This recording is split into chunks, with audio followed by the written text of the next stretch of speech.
Hi guys, so in today's video we'll be talking about the 5 mistakes that young people make when it comes to finances and budgeting in general. The first mistake that I see beginners make when it comes to finances and budgeting is not knowing how to say no.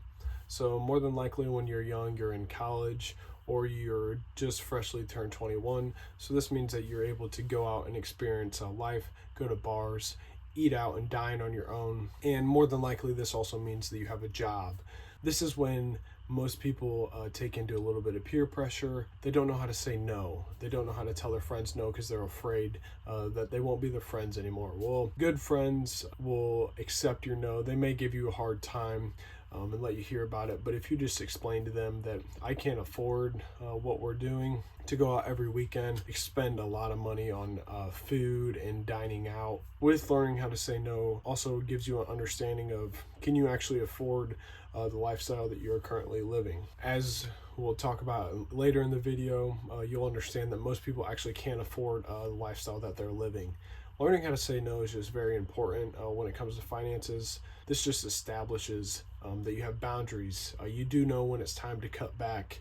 And then you also know the other side of that, knowing when it's maybe time to say yes a little more. Learning how to say no is just an overall important skill when it comes to life.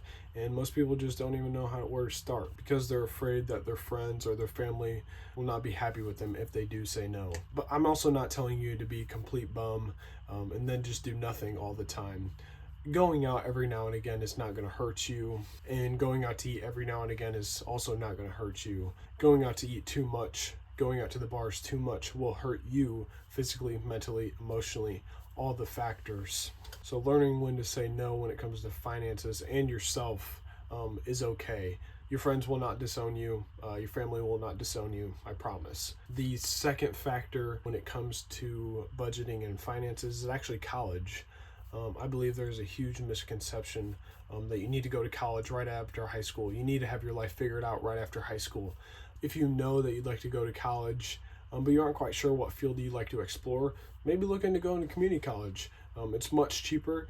The average debt that people graduated with after graduating from community college was actually $13,083 in 2024. In community college, you're doing mostly gen ed classes. You may get a little look into what you may be doing in your 4-year degree. It's the same thing in 4-year college. When you go to 4-year college, your first couple years probably will be gen ed classes with a little bit of your major mixed in there, what classes you'll be taking to get that degree. So just knowing whether you actually want to go is important, and what you'd like to do. Just having a plan, understanding what you want your degree to be in and what you want to do after college. I'm not saying that you need to have everything figured out, but it's just for the money is very important that you understand the financial risk that you're taking when going to college. When going to 4-year, actually, in 2021 to 2022, 51% graduated with an average debt of $29,000. This also means when you go to 4-year colleges, as a freshman, more than likely you'll be required to stay on campus, which means that you'll have to have a meal plan at that campus as well when you're a freshman. This adds more debt to you as well. So just understanding that college is a huge financial decision and knowing what you'd like to do with that financial decision as well. Most people go down to college because most of their friends are going. They're just going there to have a good time. Well, you're going there to have a good time for $30,000 after you graduate. And if you didn't take it seriously, then you really don't know what you're doing or what you could be doing. I'm in no way telling you not to go to college. I'm just saying have a plan. And know what you want to do when you get there, or just have an understanding of what you'd like to do, what field you'd like to explore, whether that be nursing, finance. Just having an understanding for what you'd like to do when you get down there is important. Having a baseline of where you'd like to start, what field you'd like to go in the future, and let your advisor help you on what major to really zoom in on. The third mistake that I see beginners make when it comes to finances and budgeting is actually cars. The average cost of a new car right now is $47,000. And then the average cost of a used car is $27,000. I understand that cars are important. Having a reliable transportation source is also very important when it comes to job, when it comes to college, when it comes to really anything in life. But also understanding that you don't need the best of the best. maybe look into going 10 years older, 5 years older. There are a bunch of nice cars out there that aren't new right off the lot. And also, you can do a little more research on the older cars, discover what problems they had in the past. Do they have any major problems, electrical problems, transmission problems, engine problems? That stuff is very important when it comes to making a huge financial decision with a depreciating asset. What that means is every time you start that car, once you drive it off the lot, every mile that comes onto the odometer, you are losing value in that car. You're technically throwing money away every time you start the car and drive it. So my recommendation for cars, when it comes to cars, is actually using the 23/8 rule. So this means that you put 20% down on the car, and then you finance it no longer than 3 years if you have to. And then this expense exceeds no more than 8%.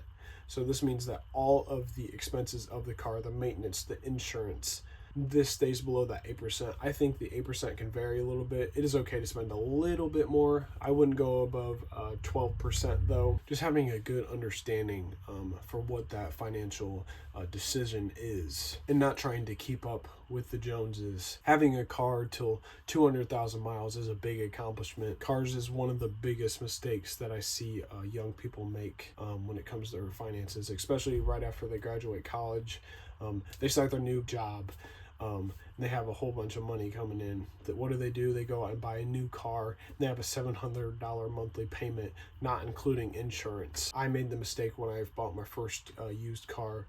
I didn't incorporate the expenses, so I didn't incorporate the maintenance or the insurance into the 8% of my income. So my first used car, I exceeded the 23/8 rule. Just make sure that you do your research on your cars. What kind of car is it? Having a good understanding for what that financial decision is. The fourth mistake that I see beginners make when it comes to finances is actually savings. People don't know where to start or even how to start in general. It is found that 56% of Americans can't even afford $1,000 expense, or they don't even have $1,000 in their savings. And then is also found that 22% of Americans have zero savings at all. So my recommendation is start out with $1,000, no matter what your income is. See how quickly you can get to saving that $1,000.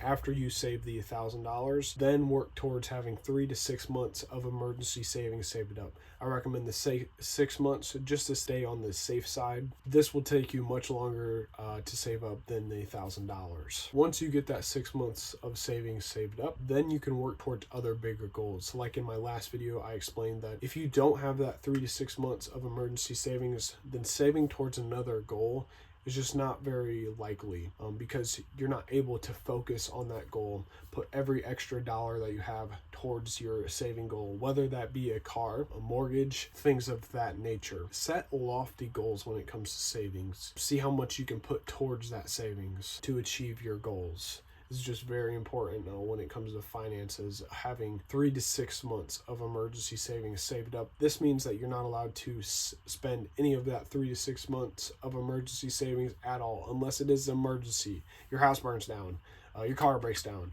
something crazy happens. That is what the emergency savings is for. It's not for you to transfer back and forth from your savings to your checking because you overspent that month. So I recommend for that, maybe put it in a different savings account, a high yield savings account like an Ally, like a SoFi, just so you don't transfer every single month. Because more than likely you're not going to touch the emergency savings and it's just going to sit there. And you'd like it to be sitting there earning the most that it can.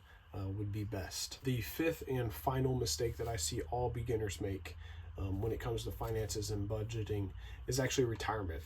Most beginners have no clue what retirement accounts to have, where to start, where to begin. Most people find it very scary when it comes to retirement. So my recommendation for retirement is actually just doing your own research. I don't recommend going to a financial advisor right away. Looking up on YouTube, Googling, doing all the things that you can to figure out what retirement is, where to start, what to get. The first thing that I did when I turned 18 was actually opened a Roth IRA.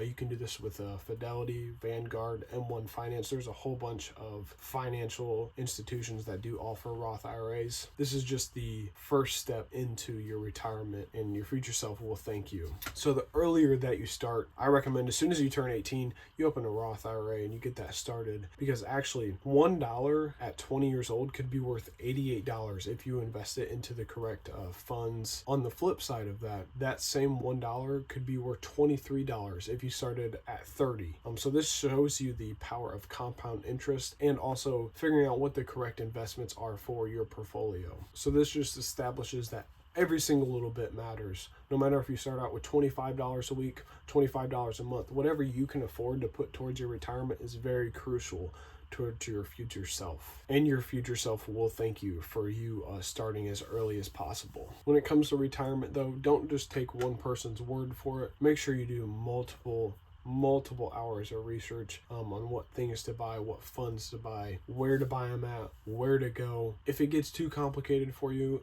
I know the information on Google and YouTube, there's a lot of it. So if it gets too complicated, go to a financial advisor. The more research, the better when it comes to retirement and finances in general. So thank you for watching, and please like and subscribe.